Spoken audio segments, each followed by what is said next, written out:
These are the Anarchy breakdowns. Biopic Scene 2. The screenplay is called The Prince of Sailortown, and it's a true story inspired by Alexander Robinson, a young Belfast boxer and runaway criminal who escapes to Chicago in the 1920s and ends up running a bootleg operation for Al Capone.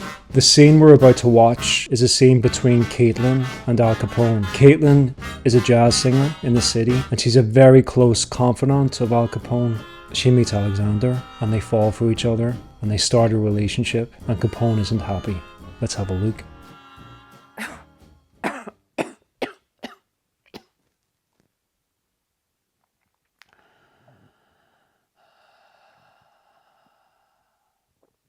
Doesn't sound good.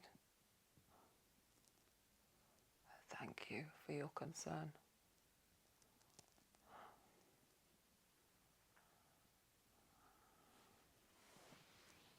There's something I should know.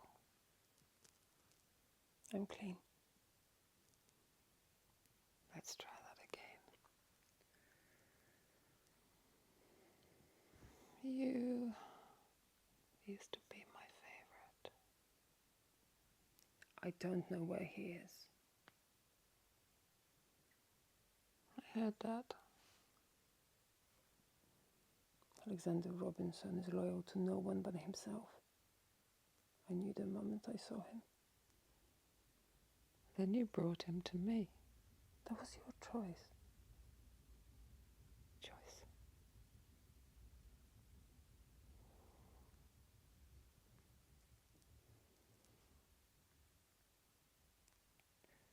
Are you going to kill me here?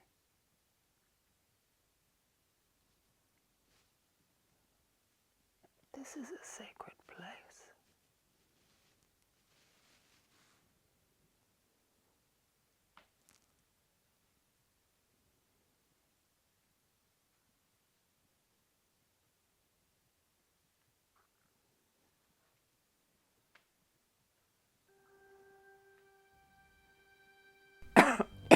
Perfect start there, because I didn't ask Barbara to cough, but she read the script obviously and did and thought. This doesn't sound good. See, what Lena's doing right here perfectly is being defined about her stance and by her position and her vocal delivery too, because these two characters are close, they're friends. Perfect. The timing of that, the timing of the position of the head with the tone of the voice and then back again is perfect. You see, what Lena did really well there too is not be repelled by that touch, because she's been touched by Capone before and she hasn't minded before, right? And I got that.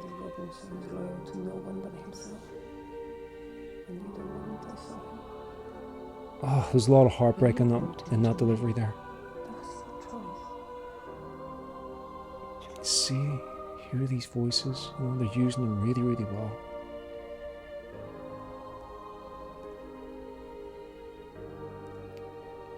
Are you going to kill me here?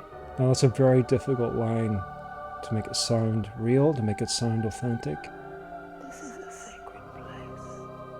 Perfectly placed that. Her vocal tone, Barbara's vocal tone as Capone there is just excellent. And they're maintaining that mood. They're maintaining that mood. Lena's maintaining her position.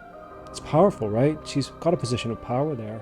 Now, scenes like this aren't as easy to play as you might think. You might get everything right, you might get your position right, be economical with your movement, with your voice, you might get your emotional delivery right, your vocal delivery right. But the lines are written for a specific reason, of course. Now, as a writer, I can't not pay tribute to the genre I'm working in, so it is a gangster film set in the 20s, so I have to pay homage to those movies, you know. One of my biggest gifts is being able to work within a genre, riff off the style and the tone and the pace, but bring in my own voice, and I think I do this brilliantly here too. But there's a line there. Are you going to kill me here? I mean, a lesser actor would destroy that line, meaning that it would be absolutely terrible, because there's a danger with these lines. Because they're so on the nose, unless you're truly connected to it, it's not going to sound real. Ultimately, this is the take, and it works because of Lena's trust that it would work, and the delivery, and what Lena is getting from Barbara as Capone. Now, that must not be left unsaid.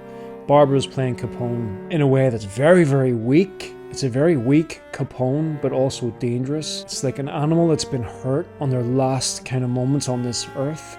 They're going to fight for whatever they can get, even if it is their last breath. And the character of Caitlyn is very worldly wise. She is intrigued by Alexander. Alexander's younger than her. They're both together. They have a fling, basically. Alexander thinks it might be love. Caitlyn thinks it might be love, but both of them know that it couldn't possibly be love, but they're having a good time. But the problem is that Caitlyn and Capone have history here, and no one takes anything from Capone, and Caitlyn knows that. And what I needed from the actor in this scene is that power. She's comfortable with Capone, but she also knows the danger of being anywhere near him in this state at this moment in time. She's fearful and she's scared, but she's not scared for herself.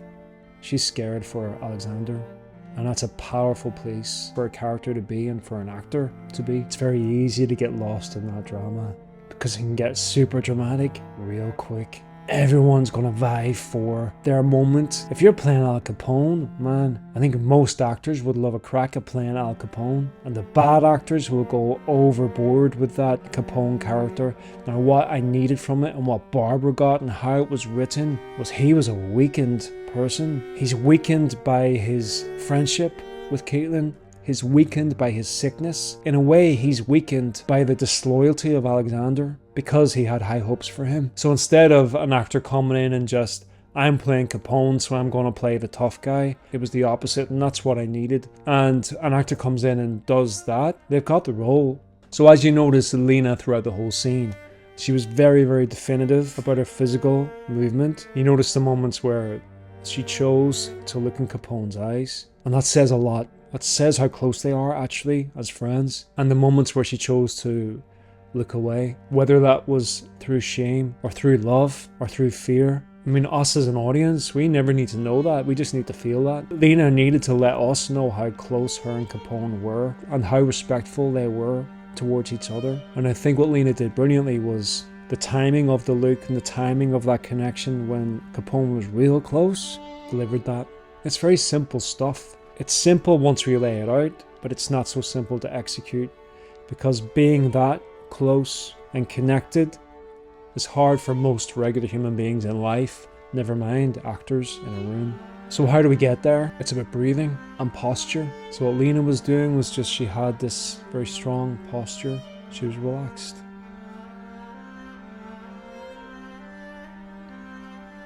So if you're in that meditative state, let's just say Capone's this side of me. Scene started. And I know in my head I'm going to turn on this line. So it's very definitive. In my head I'm going to turn back. And I might look down, probably. And then to Capone again.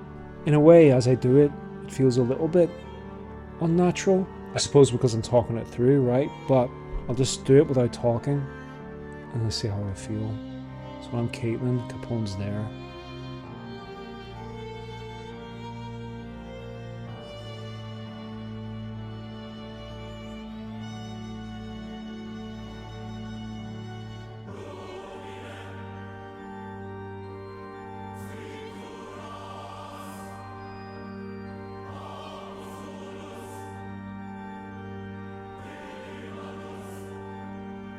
I'm just following my breath.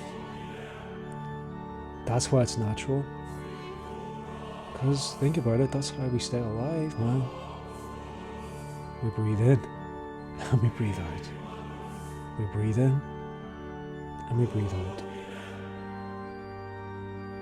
If I want to calm myself in a scene, calm myself in an audition room, And I make the decision that this character that I'm playing in this scene is just going to stay where they are and be economical and flow with their breath and their movement. And it's very useful for scenes like this where the director needs that tension and that compulsion to know more. If the scene says the tension builds or something similar, try that breath technique. Try it and see what happens. It's a very good trick, not just to trick the person watching, also tricks your own mind into relaxation. Try it. So if the scene says the tension builds, just try that meditative state. Just try that build. Breathe in and breathe out. And you'll see that it works. These were the Anarchy Breakdowns. Until the next time. No justice, no peace.